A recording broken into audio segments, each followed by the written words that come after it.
నాకు కొన్ని గోల్స్ ఉన్నాయి బ్రదర్, ఆ గోల్స్ని రీచ్ అవ్వడానికి నేను కష్టపడుతున్నా అంటారు. అలా కొంతమందికి ఉన్న ఆ గోల్స్ని రీచ్ అవ్వడానికి ప్రయాసపడతా ఉంటారు. ఫర్ ఎగ్జాంపుల్, మీకు బిఆర్ అంబేద్కర్ గారి గురించి తెలుసు. బిఆర్ అంబేద్కర్ గారు మన రాజ్యాంగ రచయిత. ఆయన దళితులకు జరుగుతున్నటువంటి దుర్మార్గాన్ని చూశాడు, ప్రాక్టికల్గా అనుభవించాడు. ఎంతోమంది అంటరానితనాన్ని చూపించి వారికి చేస్తున్నటువంటి దుర్మార్గాన్ని నిరసించాడు, అల్లాడిపోయాడు. తన జీవితంలోనే తాగే నీళ్ల దగ్గర నుంచి, కూర్చునే స్థలం దగ్గర నుంచి, ఆఫీస్లో జాబ్ చేసే ప్రదేశంలో సహా తన కులాన్ని బట్టి, తన జాతిని బట్టి తనను చాలా దారుణంగా అవమానపరచడం, కించపరచడం ఆ మహనీయుడు తట్టుకోలేకపోయాడు. సహజంగా సమాజంలో చాలామంది అలాంటి పరిస్థితి ఎదుర్కొంటున్నప్పుడు, ఇప్పుడు ఉదాహరణకి 100 మంది ఆ సమస్యను ఎదుర్కొంటున్నారు అనుకో, 101 కూడా ఏమనుకుంటాడు తెలుసా? 101 వాడు కూడా ఏమనుకుంటాడు తెలుసా? అందరూ అనుభవిస్తున్నారు, నేను అనుభవిస్తున్నా, ఇంకా చేసేదేముంది, అదంతే, ఆ జాతిలో పుట్టడమే మా పాపం, దేవుడు మా ముఖాన్ని అలా రాశాడు, మేము అనుభవించాలి. ఇక ఈ పరిస్థితి ఎవడు మారుస్తాడు? ఈ పరిస్థితిని ఎవడు చక్కదిద్దుతాడు? ఈ రకంగా తరతరాల అవమానాలతో అన్యాయమైపోతున్న ఈ జాతి కర్మ ఇంతే అనుకోవచ్చు.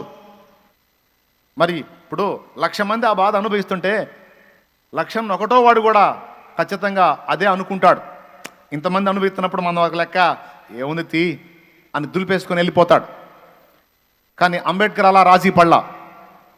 అంబేద్కర్ మహనీయుడు అలా రాజీ పడలా. ఆయన ఏమన్నాడో తెలుసా?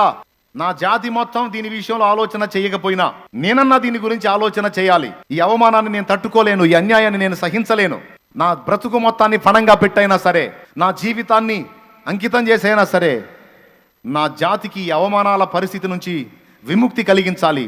దానికోసం ఎంత కష్టపడైనా సరే నేను సాధించాలి అని ఆ పసితనం నుండే దీక్షాబద్ధుడై నడుం కట్టి కష్టపడి చదవటం మొదలుపెట్టాడు. క్లాస్ రూమ్లో ఆయన కూర్చుంటే ఎవ్వడూ పరిష్కరించలేని ప్రశ్నలకు ఆయన సమాధానం చెప్పేవాడు. కానీ ఆయన మాత్రం లాస్ట్ కూర్చోవాలి. ఆయనకు దప్పిక అయితే మిగిలిన పిల్లలేమో వెళ్ళి గ్లాసు కుండలో ముంచుకొని తాగొచ్చు.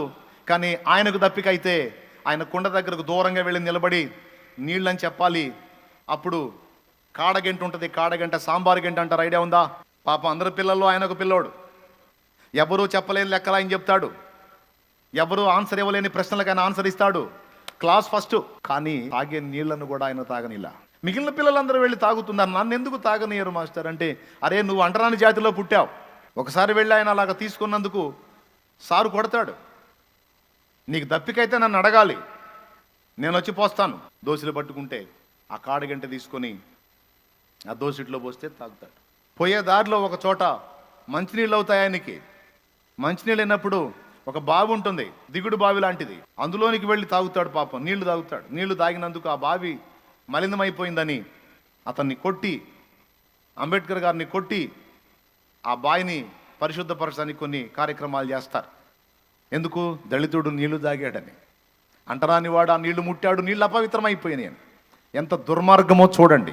ఇవన్నీ ఆయన హృదయాన్ని గాయపరిచినాయి. ఒక గురిని ఏర్పరచుకున్నాడు. నా జాతి అన్యాయం అయిపోతుంది, నా జాతిని ఉద్ధరించాలి, ఎట్లా చేయాలి, ఎట్లా చేయాలి, ఎట్లా చేయాలి, ఎట్లా చేయాలి. రాత్రింబగళ్ళు అదే తపన. పెద్దవాడయ్యాడు, పెళ్ళయింది, పిల్లలు, అయినా చదువు ఆపలా, చదువుతానే ఉన్నాడు.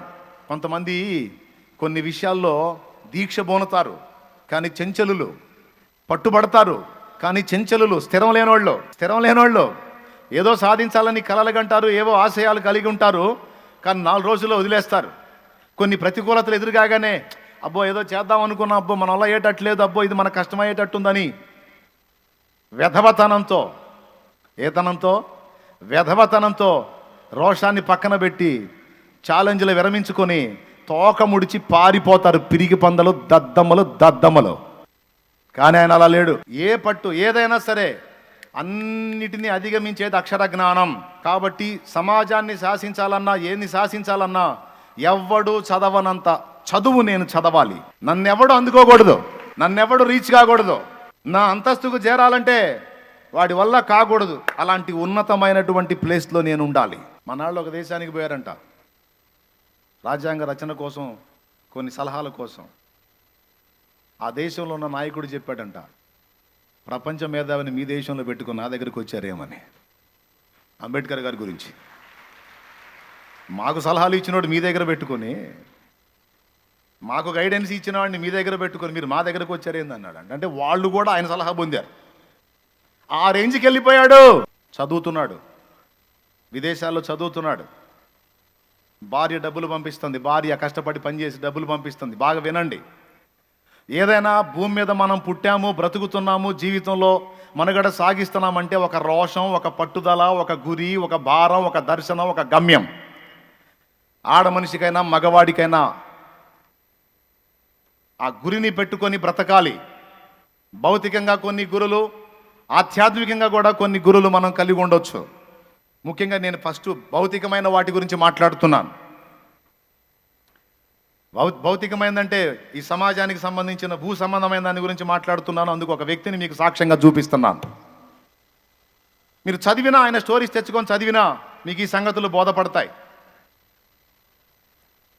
అవసరం లేదు, దేవుని కృపను బట్టి నాకున్న పరిజ్ఞానంతో నేను మీకు అందిస్తున్నా.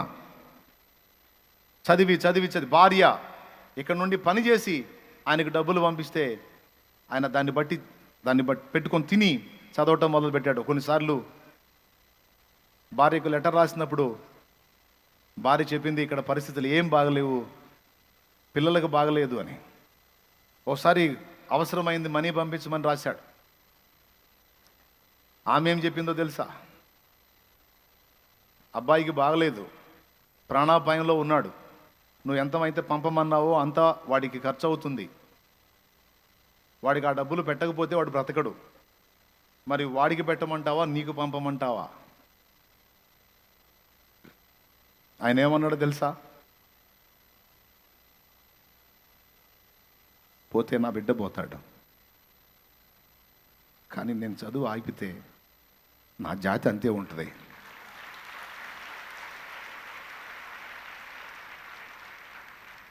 నాకే పంపు, నేను చదవాలి, నేను నా కుటుంబం ఆహుతైనా పర్వాలా, నా జాతిని ఉద్ధరించాలి. ఒక భారం, ఒక దర్శనం, ఏమీ పట్టల ఆయనకి. హృదయంలో ఒక భారం. ఏ విధంగా ఆ పట్టుదల ఉందో చూడండి. నిజంగానే అది అంతే చేసింది, ఆ తల్లి అంతే చేసింది, అని చెప్పినట్టే చేసింది.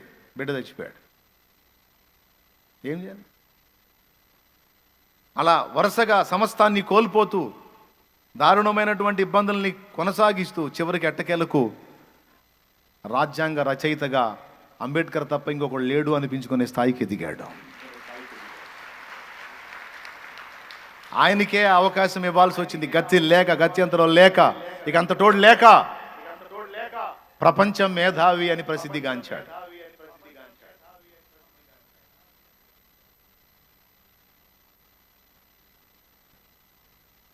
తన జాతికి అవమానపరిస్తే, ఎవడైనా కులం పేరుతో దూషించినా, తృణీకరించినా, అంటరానితనాన్ని కనపరిచినా కొన్ని చట్టాలను చేసి, కొన్ని సెక్షన్స్ పెట్టి వాడికి వెంటనే కేసు అయ్యేటట్టు,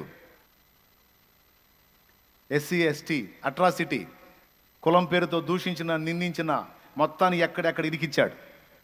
అంతేకాదు తన జాతికి ప్రత్యేకమైన రిజర్వేషన్లు కల్పించే విషయంలో ఆయన మేల్కొన్నాడు. ఈరోజు చాలా చాలా చాలా ఉద్యోగాలలో, చాలా మెయిన్ హోదాలలో దళితులు ఉండటానికి కారణం ఆయన ప్రయాస.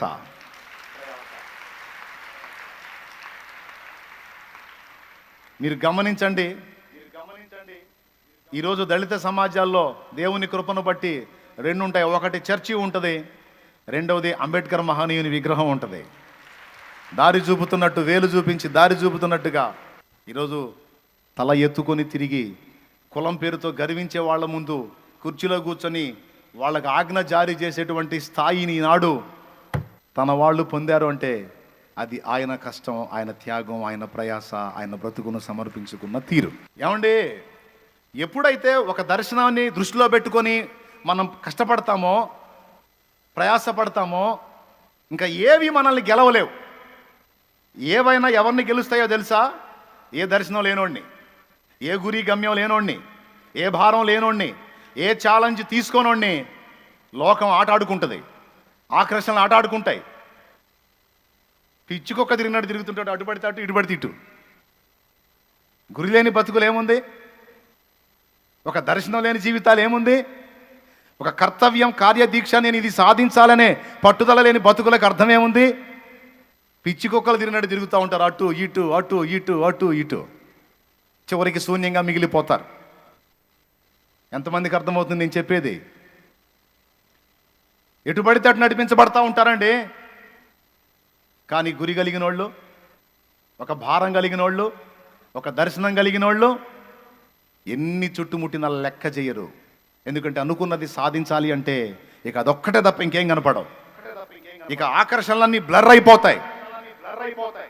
మన చుట్టూ ముట్టి మనల్ని లాగా చూసి ఆకర్షణలన్నీ బ్లర్ అయిపోతాయి. మనం సాధించాలనుకున్నది ఒక్కటే మన కళ్ళ ముందు ఉంటుంది.